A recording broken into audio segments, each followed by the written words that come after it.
Well, good evening, folks. It's 6 o'clock on the money, and I will call the Missoula City Council meeting of March 7th, 2022 to order. We continue to meet virtually via Zoom webinar. You've seen some instructions on how to join the meeting if you'd like to participate. And we will, of course, call on folks as they raise their hands among the attendees. Our first order of business is roll call, and all council members are present this evening. We have minutes for our last meeting, and without objection, they'll be approved. Seeing none, we'll move on to our schedule of committee meetings. Ms. Rabine.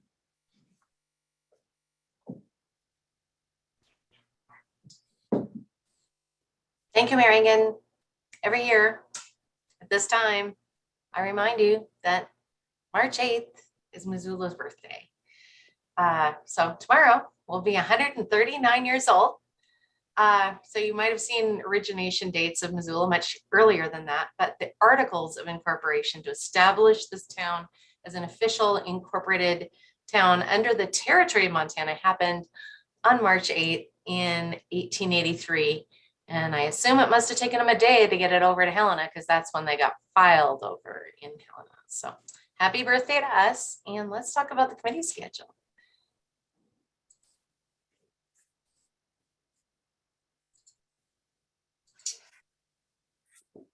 Alrighty, we have an addition to the committee schedule since it was published on Friday, and I'll talk about that when we get to it.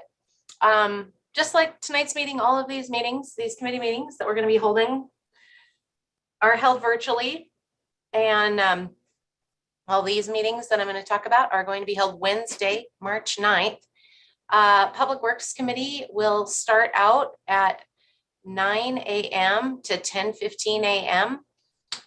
They'll be talking about the purchase of some vehicles for the police department, buying construction and street maintenance materials for the Public Works Streets Division, and there's an informational item on our resource recovery plant. And that will be followed by Parks and Conservation Committee at 10:30. Sorry, Suri was interjecting herself there. So the Parks and Conservation Committee will meet from 10:30 in the morning till 11:40. They'll be taking up a contract to reline the 50-meter pool at Splash, Montana, appointments to the Energy and Climate Team, and a master planning contract for the Marshall Mountain Park. And the committee that we added this week is the Land Use and Planning Committee, and it is meeting from 12:10 to 12:55. And the committee is going to be taking a preview of the River Road subdivision and rezoning project that's proposed at 1923 River Road. The committee won't be taking any action on that, but they will have a presentation from staff and have an opportunity for public comment. Let's see, I hope. Yeah, I did get accomplished objectives here. So to find out how to join all these meetings, if you Google the city of Missoula, you'll land right here on our main homepage. And there's a meetings button in the middle of the page. If you click the meetings button, it'll take you to Agenda Central for all of the city's meetings. And if you open up the meeting that you'd like to attend, in this case, we're going to click on Public Works Committee at 9 a.m. You can click on HTML or PDF to open up the agenda. And when you do that, at the top of every single agenda that the city of Missoula has for its public meetings, you will find a header here. And underneath it will be a link to join the meeting via Zoom or to attend via telephone numbers with the telephone numbers, the webinar ID, and the passcode if Zoom prompts you to use that. If you would prefer to watch and not join via Zoom, you can watch our live stream on demand. You won't be able to comment on that, or you can tune in to our YouTube channel or you can always, as you have been able to for absolutely a long time, tune into Spectrum Cable Channel 190, where our own Missoula Community Access Television has broadcasted us for years. Thanks, everyone. Thank you, Ms. Rabine. Any changes to the committee schedule? All right, seeing none, we'll move on to the public comment portion of our agenda. This is your opportunity to comment on items not elsewhere on the agenda this evening. And going to our attendees list, Mr. Larson.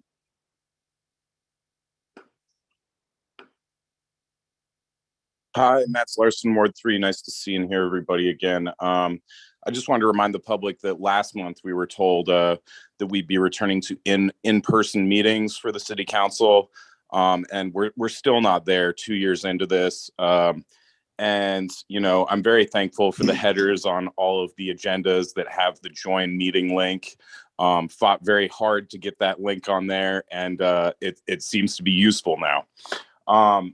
Just also wanted to talk about the university a little bit, and a professor by the name of Clayton Looney. If you haven't checked it out yet, check it out on Instagram, fire_Clayton_Looney. This is regarding Clayton Looney's public statements. I think point of order. And using the N-word. Mr. Mayor, I think this is bordering on a personal issue. And Point of order, Gwen, can let me talk, please. Thank you. Point of order, we don't have anything to do with the university. Point of order, this is general commentary. On matters having to do with the city. This is where the university is located. I will rule in favor of Ms. Jones' point of order. And Aaron Heaton. Hello, can everyone hear me? We can. Hello, council members. My name is Aaron Heaton. I'm an ASUM senator and Montpurg intern. I noticed that on the city council homepage, there's a tab for LGBTQ+ info and resources. This is absolutely crucial to supporting and advocating for queer Missoulians. I believe the same decency should be extended to other minority groups. I recommend that the city council homepage add a tab for BIPOC info and resources. The information in this tab can include the same ordinance given under the LGBTQ+ tab and the same anti-bias links. It can also include resources that are unique to the BIPOC experience. Last week, the mayor stressed the importance of Black history in the Missoula community. The city council ought to respect this proclamation by providing support for BIPOC Missoulians. Thank you all for your time today. Thank you for your time. And Mr. Peebleson.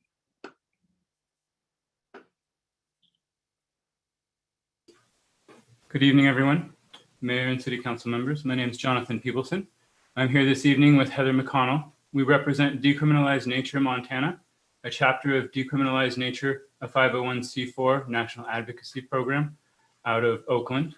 We are both here as Missoula, Montana residents. Decriminalize Nature is a grassroots organization that supports the decriminalization of entheogenic plants and fungi and believe that all humans have an inalienable right to build their own relationship with nature. We've been working in the Missoula community for the past 18 months, educating the community and building a consensus understanding about what this means. Our movement is aligned with plentiful scientific evidence that supports that there is strong healing potential in entheogenic medicines, and we're here to continue to educate the community about how those medicines, such as psilocybin, mescaline, and iboga, have been shown to provide pathways to significant and lasting healing from depression, anxiety, addiction, and trauma. We are currently looking for sponsors and co-sponsors to support our movement and to help reinforce our inalienable rights to access natural medicines and bring healing opportunities to our community. Thank you. Thank you, sir. All right, seeing no additional general public comment this evening, we'll move on to our consent agenda. Items here were approved unanimously by City Council standing committees, and we save a little time on Monday evenings by considering these items all at once.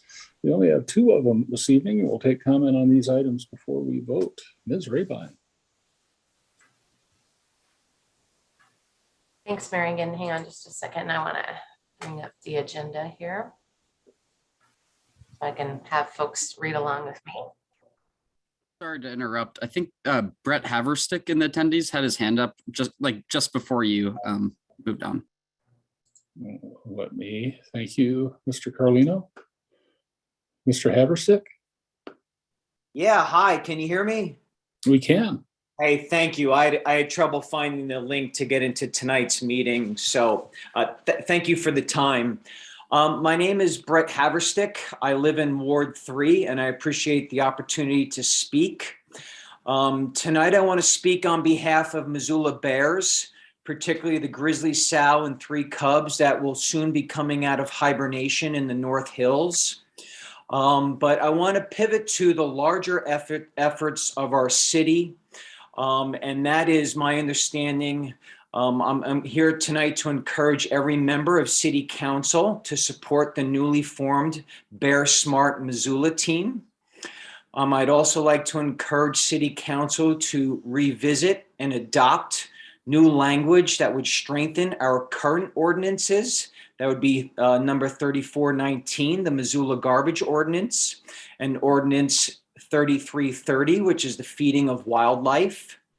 What I've learned in doing research on the Bear Smart program, and some of you might be in agreement, it seems like the 2 big keys to a successful Bear Smart program are education and enforcement. And I'd also like to encourage City Council to seek funding sources to help costs associated with said education and enforcement parts of the Bear Smart program. And I know I think you've been hearing a lot about this, and I've also been following it. And the great thing is we're not alone. Others in our region have been successful and are implementing it. And last but not least, we could use this opportunity to also partner with the university as well as our public school system and take a proactive approach to save the lives of as many bears as we can. And we just need to clean up our act a little bit. And I think it'll be better for the bears and also for our citizens and all of our safety. So thank you. Thank you, Mr. Haverstick. Appreciate that. And those conversations are ongoing, and we appreciate the advocacy. Now back to the consent agenda. Ms. Rabine.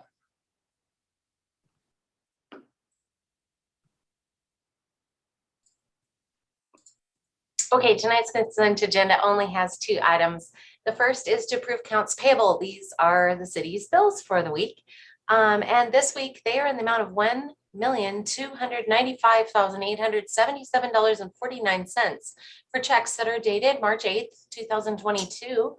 And number 2 is to adopt a resolution declaring certain City of Missoula property that belongs to the city fire department. This is city fire equipment. We're declaring that surplus and authorizing its sale or disposal. And just a note, item 5.2, that surplus resolution needs 2/3 of the city council as a meeting body.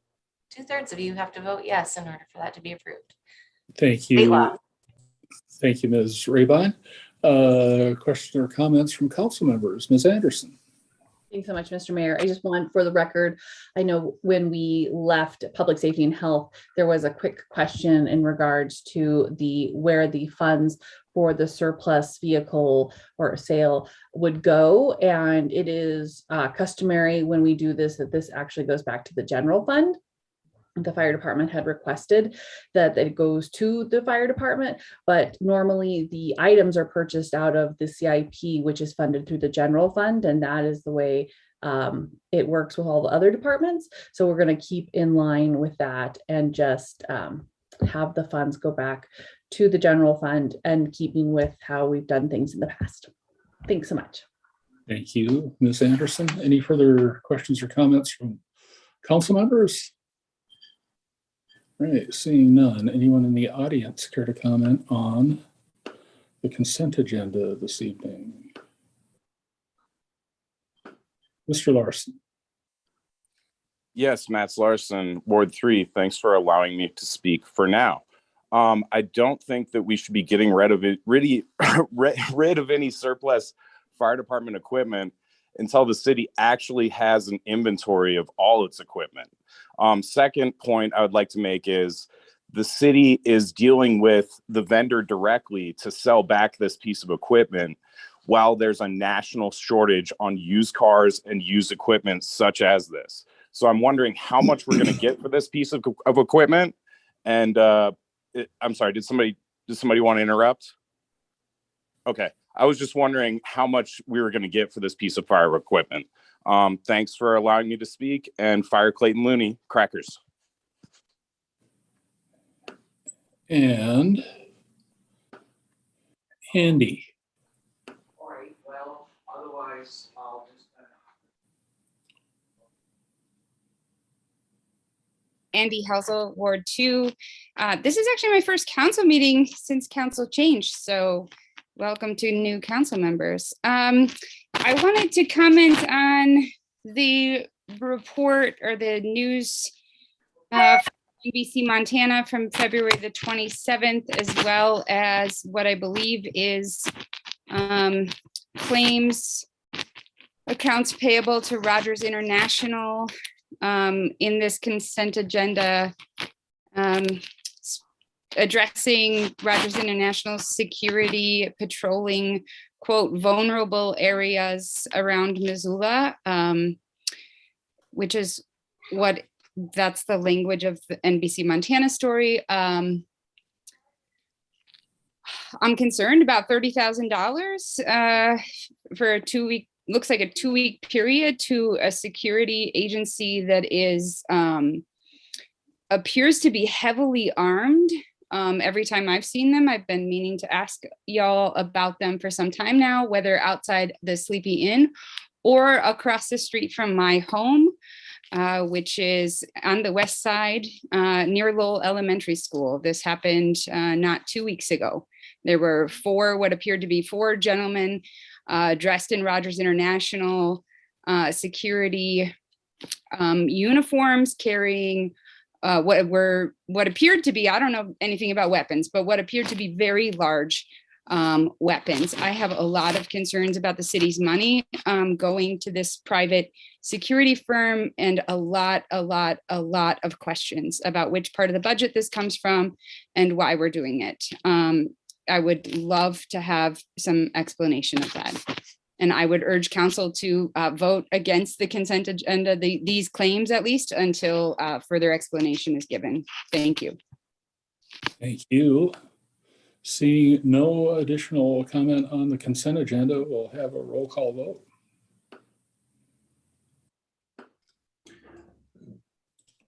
Mayor, I'm sorry, I'm late to the party, but may I comment briefly? Mr. Hess? Thanks. I want to address briefly the Rogers International question.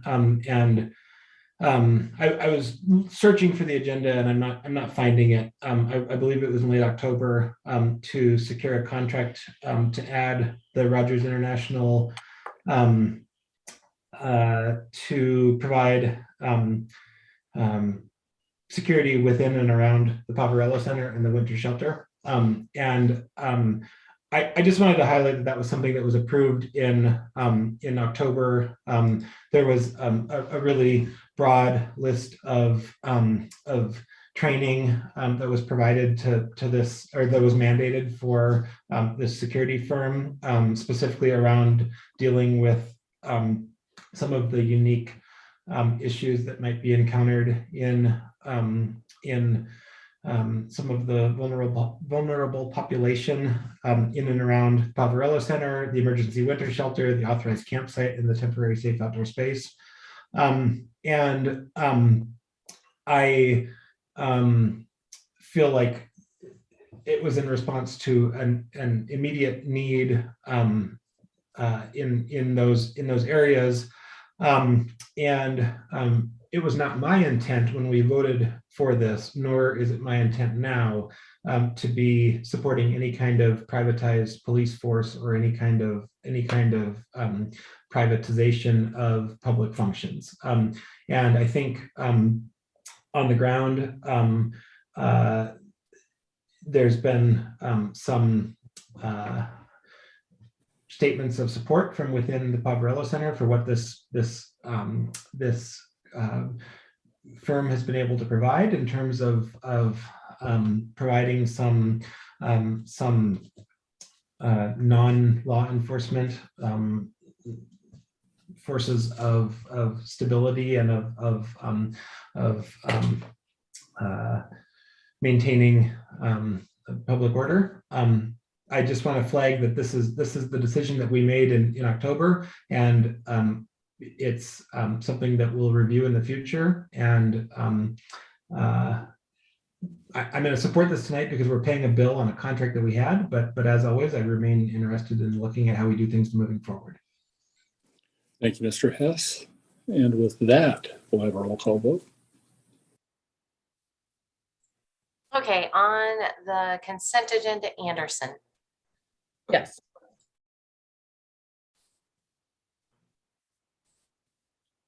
Becerra, Yes. Carlino, Yes.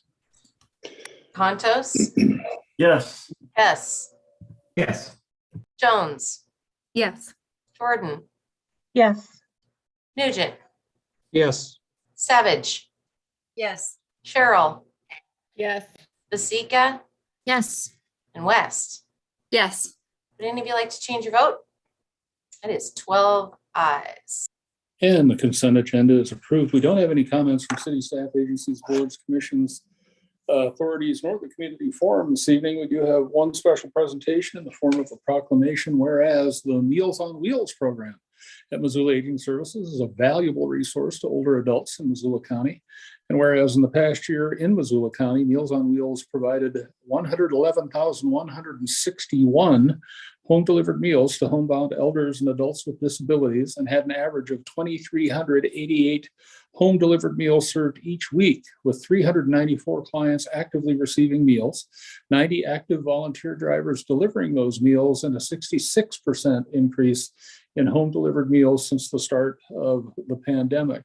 And whereas volunteer drivers for Meals on Wheels are the backbone of this program through their dedication to bring not only hot, nutritious meals to clients, but also caring concern and attention to their welfare. And whereas Missoula Aging Services counts on these volunteers and the support of the community to serve the growing numbers of elders who need this service in order to remain in their homes. And whereas we wish to raise awareness and support for Meals on Wheels in Missoula and surrounding areas, now therefore we, the Missoula Board of County Commissioners, the Mayor of the City of Missoula, do hereby proclaim the month of March 2022 as March for Meals Month in Missoula, Montana. And we invite citizens to thank the caring volunteer drivers, recognize the value of this service to homebound elders and adults with disabilities, and encourage citizens to volunteer as Meals on Wheels drivers so elders may remain in their homes. And those of you who have been around a while have heard me say this before. The Meals on Wheels program was instrumental in helping my parents stay in their home as long as was practical and safe for them. It is a terrific program, and those drivers log so many miles and bring not only food but companionship and a safety check. And I am extraordinarily grateful for what they do. We have no public hearings this evening. We have one item for final consideration. Items for final consideration have had a public hearing, and we've allowed that public hearing to remain open for a week after a staff presentation. This evening's lone item for final consideration is a resolution for second quarter budget amendments, and that's happening in the Administration and Finance Committee. Ms. West. Do you want me to repeat the motion? It's already on the floor. But Lee's here if anyone has any questions about this item or any updates. Sorry, Ms. West, I'm actually going to have you make the motion. Okay, we'll make it again. The resolution is for the second quarter FY 2022 budget amendments. This resolution amends the fiscal year 2022 budget to recognize revenues and appropriate expenditures and budget transfers not identified in the original budget. Oh, I read the wrong thing.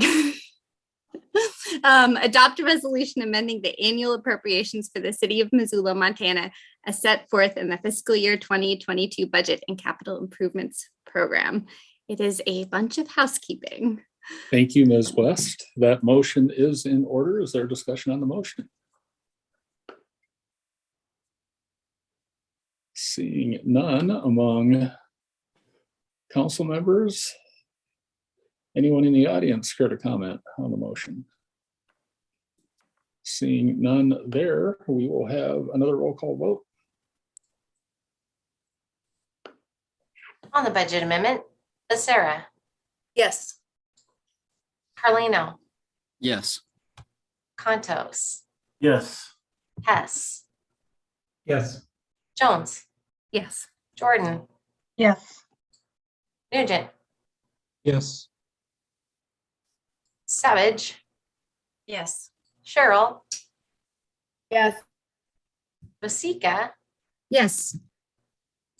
West, Yes. Anderson. Yes. That is 12 ayes. And the budget resolution is approved. I will pass on communications from the mayor this evening. We'll begin general comments from council members with Mr. Nugent. I'll pass tonight. Thanks, Mayor. Ms. Cheryl, I'm going to pass as well. Thank you. Ms. Vasika, I'll pass. Thank you. Ms. Jordan. Thank you. I just wanted to say that I'm really interested to hear more about decriminalizing natural substances here in Missoula and look forward to hearing more from that group that spoke up earlier. Thank you. And Ms. Becerra. Thank you. I just want to remind everyone that March is Women's History Month. And according to the Women's History Month.gov website, the Library of Congress, National Archives and Records Administration, National Endowment for the Humanities, National Gallery of Art, the National Park Service, Smithsonian Institution, and United States Holocaust Memorial Museum are joining in commemorating and encouraging the study, observance, and celebration of the vital role of women in American history. And I just want to add that I am very grateful to all those women who fought and dedicated their life's work to get us where we are right now, and women who have contributed tremendously to the advancement of arts and science and politics. Women are paving the way every day to ensure that our world is more equitable and just. We have come a long way since women fought for the right to vote. And there are women in the Supreme Court, the White House, our state legislature, and here in this city council. And I'm just honored to serve along all of you. Thank you, Ms. Becerra. Ms. West. So for all of you that are tracking the progress over at the West Side Park, we're about to enter our next phase.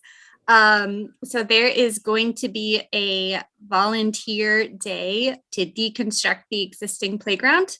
It is going to be on April 2nd from 9 a.m. to 3 p.m. Because it's kind of a involved bit of the project. People need to sign up to volunteer ahead of time. So that sign up can be found at volunteermissoula.org if you just search for West Side Park Playground Deconstruction, and you can sign up for a 2-hour shift to come help us prepare the site for the new playground that'll be built this summer. So hope to see you all there. Thank you, Ms. West. Ms. Savage. I'll pass tonight, Mayor. Thank you. Ms. Jones. I'll pass tonight. Thank you. Ms. Anderson. I will too pass. Mr. Carlino. Thanks. Yeah, I just wanted to address some of the public comments from tonight. One about the BIPOC resource page on the website. I just wanted to show I support that. I think it sounded like a good idea, and I'd like to continue that conversation or reach out to the commenter about that. And then also, I really do support the idea of the decriminalize nature. I think we're still all living under the Reagan era war on drug type policies, and to not take action on that, I think the decriminalized nature idea really matches up with the city's JEDI goals and with criminal justice reform and just not punishing people. So I just wanted to show support for that idea and hope to continue that conversation. And then also with the grizzly bears, I think it's the first time we've seen grizzlies in Missoula since like colonization of Missoula, or since like everything got so developed here. So I think it's really urgent that we try and take action on that as well, or at least start looking more into it. And then the last public commenter too about the security system at the homeless shelters. I just wanted to also echo the concerns there. Just that we're spending a large amount of money on security when, for example, the outdoor authorized camping space still doesn't have like heaters or like running water system, yet we have $10,000 to spend on security every 2 weeks. I just think it's something that could change. And I just also think that ideally we wouldn't hire like a private for-profit company to do that thing. So I realize that this might be a temporary solution, but I'd like to just continue look into the city hiring somebody instead of hiring Rogers International in the future. And yeah, so I just wanted to echo some of the commenters. Thanks. Thank you, Mr. Carlino. Mr. Contos. I'm good, thank you. And forgive me, things got slightly out of order. Did I miss anyone? Mr. Hess, sorry. Okay, thanks, Mayor. I did find what I was looking for earlier in the meeting, which was the goals of hiring the Rogers International, and that was to create a trauma-informed harm reduction approach that decreased law enforcement presence. And one of the goals of this was to decrease re-traumatization and decrease criminal justice system involvement. And so it was specifically to have a non-law enforcement presence in these facilities, and also relational approach to addressing common challenges such as trespassing and public health concerns. The thought here was that there would be the opportunity to build and maintain relationships with individuals, and that would have a role in this. And lastly, that it was designed not to stay in the way of services or discourage clients and community members from accessing spaces of warmth and nourishment. And I'm not saying one way or another that I'm defending this or not, but I would say that news coverage on this was a little bit biased, and that this was the approach that was intended in the contract. Thank you, Mr. Hess. Miss anybody else? Okay. We have no committee reports this evening, nor any items of new business. Are there any additional items to be referred this evening? Seeing none of those, any miscellaneous communications, petitions, reports, or announcements? Seeing none of those, as always, I thank you for your service, and we will be adjourned.